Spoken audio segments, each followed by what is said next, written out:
నమస్కారం. గత కొన్ని నెలలుగా అంటే డిసెంబర్ 8, 2024 నుంచి ఏం జరుగుతుందో మీరు అందరూ చూస్తున్నారు. మీ అందరికీ మై అపాలజీస్, నన్ను క్షమించండి. ఎందుకంటే ఈ ఒక సమస్య నేను ఎవరి కోసం అయితే పోరాడుతున్నానో మా స్టూడెంట్స్ కోసం అండ్ మా కాలేజీలో ఆపోజిట్లో ఉన్న పని చేసుకుంటూ ఉన్న ప్రజల కోసం అండ్ వ్యాపారాలు చేసుకుంటున్న ప్రతి ఒక్కరి కోసం. అండ్ నేను ఫస్ట్ నుంచి దాని మీద మాట్లాడుతుంటే అది తప్ప డైవర్షన్ చేస్తూ నా మీద అటాక్లు చేస్తూ నా కుటుంబ సభ్యులను లాగుతూ నన్ను ఒక మనిషిని ఎన్ని విధాలుగా ఇబ్బంది పెట్టాలో అన్ని విధాలుగా ఇబ్బంది పెట్టేస్తున్నారు. అండ్ భయపడతారు అనుకుంటున్నారేమో, అది జరగని పని, ఈ జన్మకి జరగదు. అది నేను తప్పు చేయలేదు. నా మీద నా భార్య మీద దాదాపు 32 కేసుల వరకు వేశారు. 32 కేసులు ఢిల్లీ నుంచి వాళ్ళ మనుషులతో, తిరుపతి నుంచి, హైదరాబాద్ నుంచి, ఎన్ని కోర్టులు ఉంటే అన్ని కోర్టుల నుంచి, ఎన్ని కలెక్టర్ ఆఫీసులు ఉంటే అన్ని కలెక్టర్ ఆఫీసుల నుంచి, అండ్ అన్ని బోగస్ కేసులే.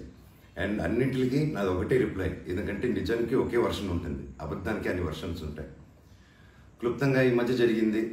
నేను ఫస్ట్ ఏం చెప్తున్నాను, వీళ్ళు బౌన్సర్స్ చేసుకొని మా వాళ్ళందరినీ కొడుతున్నారు, అక్కడ ఊరు వాళ్ళందరినీ కొడుతున్నారు, స్టూడెంట్స్ని కొడుతున్నారు అని నేను చెప్తూనే వస్తున్నాను. నేను అలా చెప్తుండగా నేను రాయచోటికి ఒక ఫంక్షన్కి వెళ్ళినప్పుడు ఆ ఫంక్షన్లో ఇక్కడ ఉన్న వాళ్ళందరూ వచ్చి ఒక వ్యక్తి రాకుండా ఇక్కడ వ్యాపారం చేసుకుంటుంటే ఆయన స్టోర్లో దూరి వస్తువులన్నీ ధ్వంసం చేసి కొట్టేసి అక్కడ ఉన్న స్టూడెంట్స్ని కొట్టి అద్దాలన్నీ పగలగొట్టి ఆ వీడియోస్ అన్నీ వచ్చాయి బయటికి. ఇంకా చాలా వీడియోస్ ఉన్నాయి. అన్నీ నేను చంద్రగిరి సిఐ గారికి ప్రతి ఒక్కరికి ట్రాన్స్ఫర్ చేయడం జరిగింది.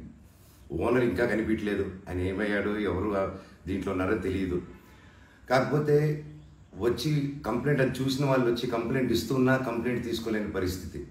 కంప్లైంట్ రాసిస్తే కంప్లైంట్ బాగాలేదు, ఇది బాగాలేదు, సో ఇంకోటి రాసుకోరండి. ఒక 3 రోజుల తర్వాత కాదండి చెప్తున్నంత కంప్లైంట్ అంటే ఇంక 3 రోజులు అయిపోయింది కదా, ఇంకెందుకు అంటే ఇన్ని రోజులు నేను కొట్లాడుతున్నారని చెప్తూ పోరాటం జరిగే మధ్యలోనే ఇలా వచ్చి అటాక్ చేసుకుని ఎవడేం చేయలేరు ఇక్కడ అని ఒక మాబ్క్రసీ జరుగుతుంది. అండ్ నిన్న రాత్రి కూడా నాకు ఇంటెలిజెన్స్ నుంచి మా హాస్టల్లో ఉన్న సురేష్ అన్నకి ఆ వాయిస్ రికార్డింగ్ కూడా మీకు పంపిస్తాను.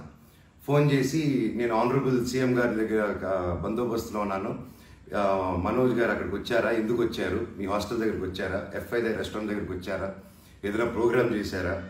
నేను ఆ సార్కి చెప్పాను, సార్ ఇఫ్ ఎనీథింగ్ నన్ను అడగండి.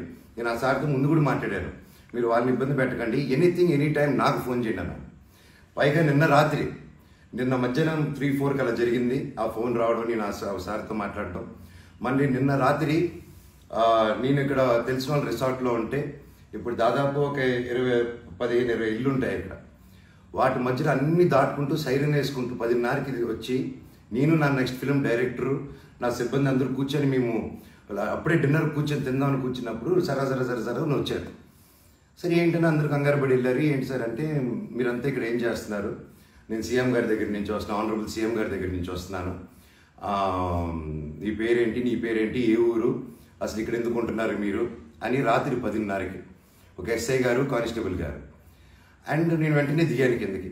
సార్ ఏంటి సార్ సీఎం గారు దగ్గర నుంచి వచ్చారని చెప్తున్నారు, what it we do mistake sir, ఒకసారి నాకు చెప్పండి ఎవరు అప్రోచ్ అయ్యారో, నేను వచ్చి కలుస్తాను సార్ అని చెప్పాను. లేదు సీఎం గారు లేదు, నేను ఆయన బందోబస్తు ఫినిష్ చేసుకుని వచ్చాను అని చెప్పి ఆయన మాట మార్చారు. ఓకే సార్ అంటే మేము దాదాపు ఒక 10-15 మంది ఉన్నామండి ఇక్కడ రిసార్ట్లో, ఒక 3 ఇళ్ళు తీసుకుని ఉన్నాము. అండ్ అందరూ చూస్తున్నారు, అన్ని రికార్డింగ్స్ అన్నీ చేస్తున్నాం మేము జరిగిందంతా. లేదు సార్ ఇలా అన్అఫీషియల్గా కాదు సార్, స్టేషన్కి వెళ్దాము, అక్కడైతే రికార్డింగ్ ఉంటుంది, డైరెక్ట్ డీజీపీ గారి ఆఫీస్కి ఉంటుంది, లెట్స్ డూ దట్ రికార్డింగ్ దార్ సార్ అని చెప్పి మీ గారు అదండి స్టేషన్కి వెళ్ళి నాకు ఒకటే చెప్పండి, ఆనరబుల్ సీఎం గారి పేరు ఎందుకు తీశారు మీరు, అండ్ మా వాళ్ళని ఎందుకు ఇంటిమిడేట్ చేస్తున్నారు, అక్కడ షాప్ ఇరిగిపోయి అదంతా చేసి కంప్లైంట్ చేస్తుంటే వాళ్ళని ఏం చేయట్లేదు, అది అడిగిన వాడిని మాత్రం ఇలా వచ్చి టార్చర్ చేస్తున్నారు. భయానికంటే ప్రేమ గొప్పదండి, అది నేను నమ్ముతాను. అండ్ నేను మళ్ళీ చెప్తాను, జరిగింది ఇది. అండ్ నేను అక్కడికి వెళ్ళిన తర్వాత పోలీస్ స్టేషన్కి నేను నా కారులో ఎక్కి స్టేషన్కి వెళ్ళాను. వెనకెళ్ళి ఎస్ఐ గారు వస్తున్నారు. స్టేషన్ లోపల ఆగి వెళ్ళిన తర్వాత ఎస్ఐ గారు 500 మీటర్ల దూరంలో ఆగారు. ఆగిన తర్వాత మా వాళ్ళు వెళ్ళి సార్ వెయిట్ చేస్తున్నారు, అన్నింటి ఎందుకో వస్తానని కారు తీసి ఆయన వెళ్ళిపోయాడు, ఆయన కానిస్టేబుల్ గారు. నేను లోపలికి వెళ్ళి హెడ్ గారు ఉన్నారు, ఇంకో కానిస్టేబుల్ గారు ఉన్నారు. అయ్యా కెమెరా ముందు మాట్లాడదామని చెప్పి, అయ్యా ఇలా వచ్చి నన్ను డిస్టర్బ్ చేశారు, ఎందుకు చేశారంటే ఎస్ఐకి ఫోన్ చేసి నేను తీయట్లేదు సార్ అంటే స్పీకర్ పెట్టండి అన్న, అన్ని రికార్డ్ చేశారు. అండ్ అఫీషియల్ ఆ కెమెరా ముందే మాట్లాడుకున్నాం. దయచేసి పోలీస్ స్టేషన్లో జరిగిన రికార్డింగ్స్ కుదిరితే చూడండి, మీకు తెప్పించుకొని ఏం జరిగిందో. ఇదండి జరిగింది. అండ్ ఎస్ఐ గారు రాలేదు, ఎవరు రాలేదు, నేను ఇక్కడే వెయిట్ చేస్తున్నాను.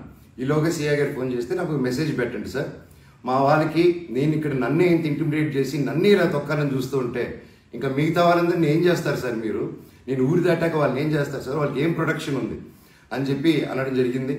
సో ఇది జరిగింది. ఎందుకంటే ఒక్కొక్కరు ఒక్కొక్క న్యూస్ క్యారీ చేస్తున్నారు. But this is the facts happen. నా దగ్గర ప్రతిదీ ఫ్యాక్ట్ ఉంది. నన్ను తప్పు అయితే నా షర్ట్ పట్టుకుని వరే మనోజ్ నువ్వు తప్పు రా అని అడగండి మీరు, ఐఎమ్ రెడీ ఫర్ దట్.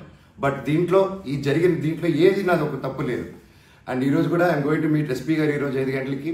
ఆయన కలిసి ప్రతి ఒక్క ప్రూఫ్ ప్రతిదీ నా దగ్గర ఉండేది వెళ్ళి తీసుకెళ్ళి చూపించి సార్కి సబ్మిట్ చేయాలనుకుంటున్నాను. థ్యాంక్ యూ సో మచ్ అండి. జై హింద్.